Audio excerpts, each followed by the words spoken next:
2019, a man named Ryan moved into a quiet neighborhood in Ohio. It was the kind of place where nothing really happened. Same neighbors, same routines, same silence, every night.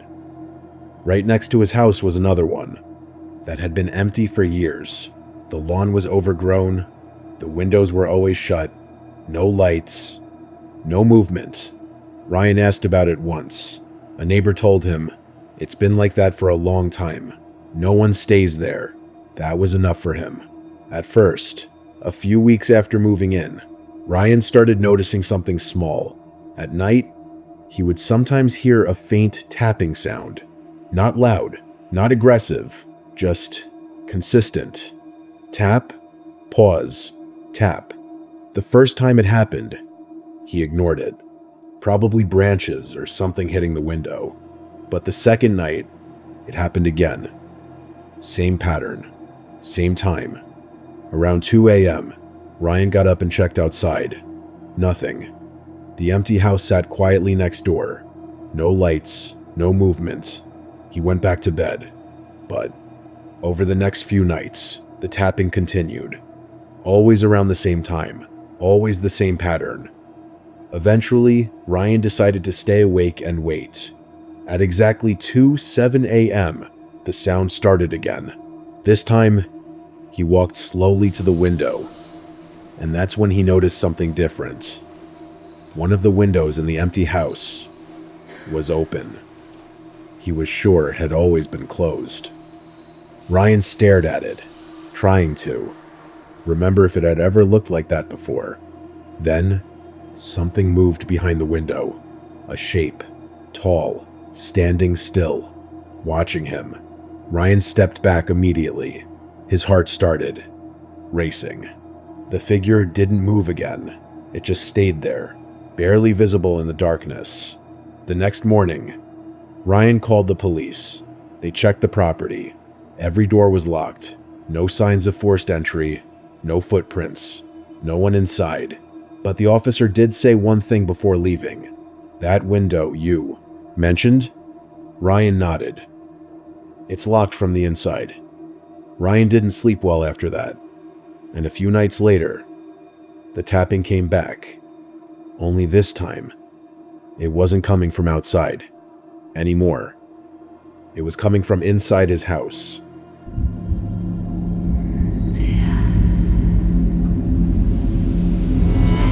In 2021, a woman named Lisa worked the night shift at a roadside motel in Arizona. The job was quiet, mostly uneventful, just a few late check-ins and long stretches of silence. The motel itself was small, about 15 rooms, all facing a single parking lot. Lisa worked alone from midnight until 7 a.m. Most nights, she passed the time watching shows or scrolling through her phone. Around 3 a.m., things always felt different. Quieter, heavier, like the world outside had paused. One night, right at 3:12 a.m., the front desk phone rang. Lisa answered casually. Front desk. Silence. She frowned. "Hello?" Nothing. Then she heard it. Breathing. Very faint, but definitely there. "Can I help you?" she asked. The call disconnected. Lisa checked the caller ID. Room 12. She glanced at the check-in sheet. Room 12 was empty. No guest. She assumed it was a system error. Maybe a glitch. But 5 minutes later, the phone rang again. Same room. She hesitated this time, then picked up. Front desk. Silence again. Then the same breathing. Closer this. Almost like someone was right next to the receiver. Lisa felt uneasy. Who is this? No answer. Just breathing. Then a voice. Very soft. Almost a whisper. "Why are you still there?" Lisa's grip tightened on the phone. "What?" The voice continued. "You weren't supposed to stay." The call ended. Lisa immediately checked the security monitor. Room 12's door was visible. Closed. Still. No. Movement. She zoomed in. Nothing. No shadows. No light. No sign anyone was inside. Trying to calm herself, She told herself it was a prank, maybe someone outside using a phone, but something didn't sit right. At around 4 a.m., Lisa decided to check the room herself. She grabbed the master key and walked across the parking lot. The air outside felt colder than usual. The motel lights buzzed faintly overhead. She reached room 12, stood there for a moment, then unlocked the door. The room was dark, empty, the bed untouched, bathroom dry, no personal items, nothing. Lisa stepped inside, and that's when she noticed something strange. The phone in the room was missing. Just an empty space where it should have been. Lisa slowly backed out of the room, locked the door, and returned to the front desk. The phone didn't ring again that night. The next morning, she told her manager everything. He looked confused, then slightly concerned. Room 12 hasn't had a phone line for years, he said. Lisa didn't argue. She didn't question. She simply finished her shift and never came back.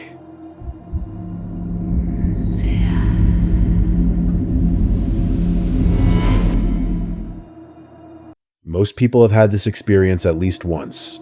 You meet a stranger, maybe on a train, maybe in a cafe, maybe during a quiet moment when you're not expecting conversation. They say something small, normal, but then they say something they shouldn't know. At first, you assume it's coincidence, then observation, then luck. But sometimes it's none of those things. This story comes from Tokyo, from a man who had a completely ordinary day until he sat next to someone on a train and realized that stranger knew things about him that no one else should have known. Part 1. The Train. In 2020, a 32-year-old office worker named Hiroshi Tanaka was commuting home from work in Tokyo.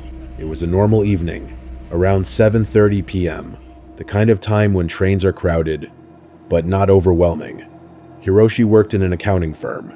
His routine rarely changed. Same train line, same time, same station. He preferred sitting near the end of the carriage, where it was slightly quieter. That evening, he found an empty seat. Unusual, but welcome. He sat down, placed his bag on his lap, and checked his phone. Emails, messages, nothing important. The train doors closed. The train began moving. At the next station, a few more passengers entered. One of them sat beside Hiroshi, a man in his late 40s, maybe early 50s. Neatly dressed, dark coat, glasses, nothing unusual. At first, Hiroshi didn't pay attention. He looked at his phone, waited for his stop, just another commute. Then the man beside him spoke. Long day? Hiroshi glanced up briefly. The man was looking straight ahead, not at him, but clearly talking to him. Hiroshi gave a polite nod. Yeah, that was normal. Small talk on trains wasn't common, but it happened. The man continued. You stayed later than usual today. Hiroshi frowned slightly. What? The man turned his head slowly. You usually leave around 6:30. Hiroshi stared at him. For a moment, he assumed he had misheard. I think you're mistaken, Hiroshi said. The man gave a small smile. No. And then he said something that made Hiroshi uncomfortable. Accounting. Firm. 3rd floor. Corner desk near the window.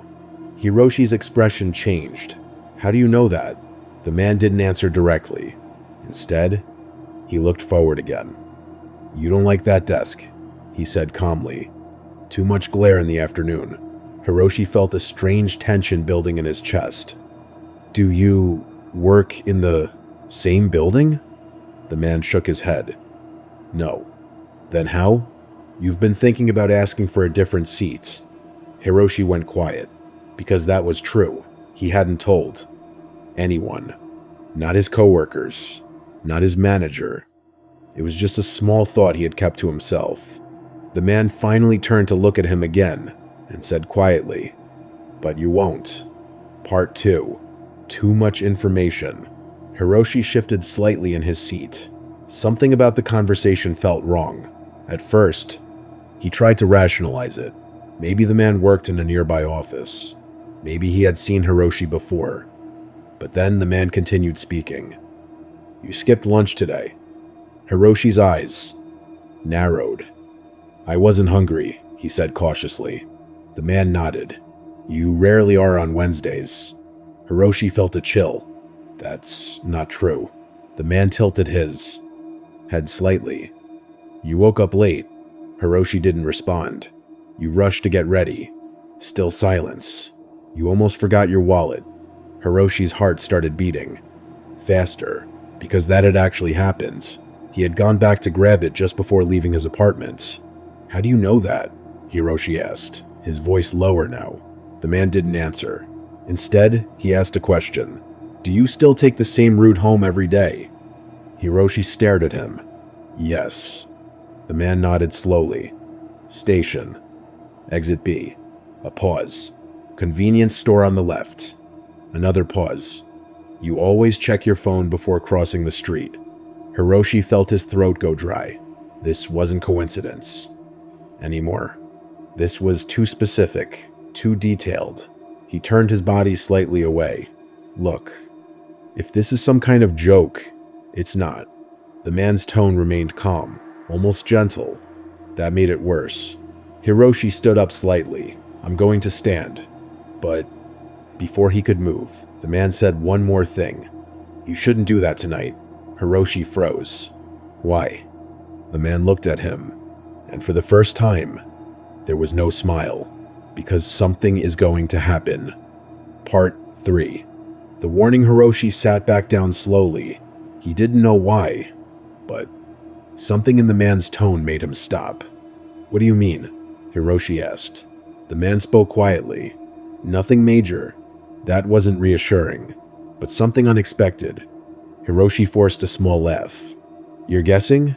The man shook his head. "No." Silence filled the space between them. The train continued moving through the city. People around them remained unaware. Normal. Conversations, phones, announcements. Everything felt ordinary, except this. Hiroshi looked at the man again.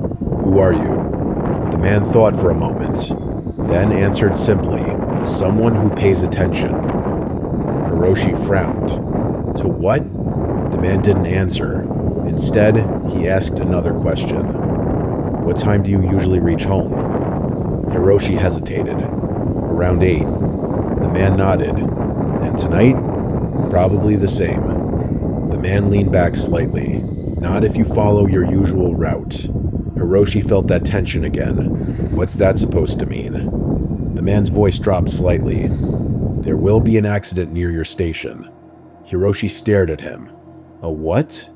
"Small," the man said, "but enough to delay everything." Hiroshi shook his head.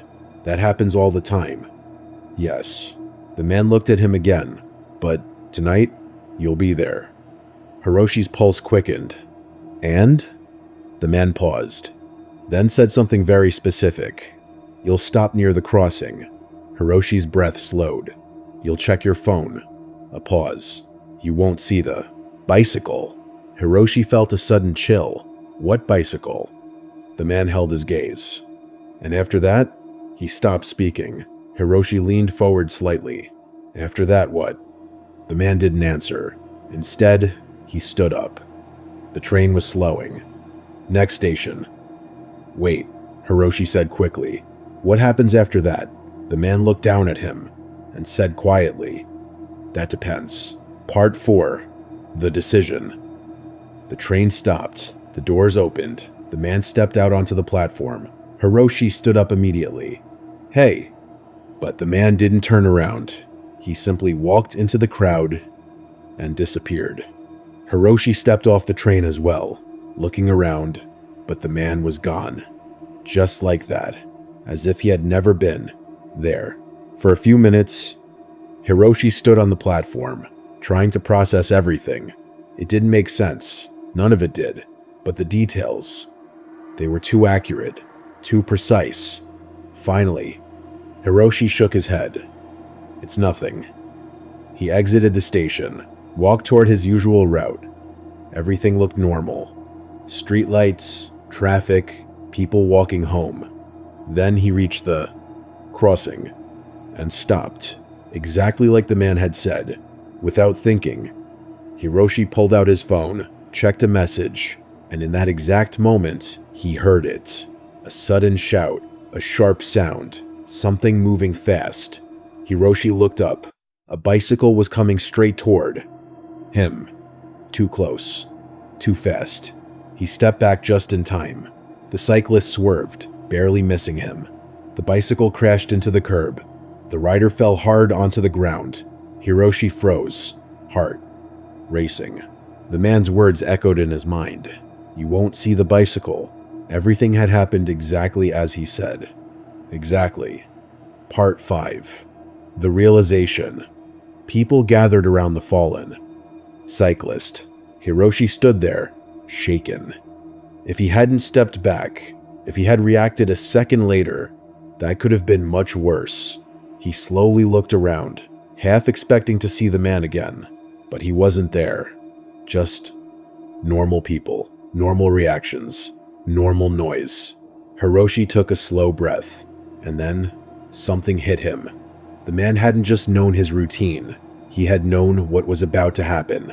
Not guessed, known. That night, Hiroshi didn't sleep well. The next morning, he took a different train, a different route. Avoided the usual crossing. Days passed. Nothing strange happened. Eventually, life returned to normal. Almost. Because 1 week later, Hiroshi saw him again. Not on the train, not on the street, but across the road, standing still, watching him. The same man, same expression. And when Hiroshi noticed him, the man gave a small nod, like he had been expecting that moment, like he had been waiting. Hiroshi didn't approach him this time. He didn't ask questions. He simply turned away and walked in the opposite direction. And to this day, Hiroshi doesn't know who that man was, or how he knew those things. But one detail still bothers him the most. The man didn't warn him to avoid the accident. He only told him what would happen, and left the choice.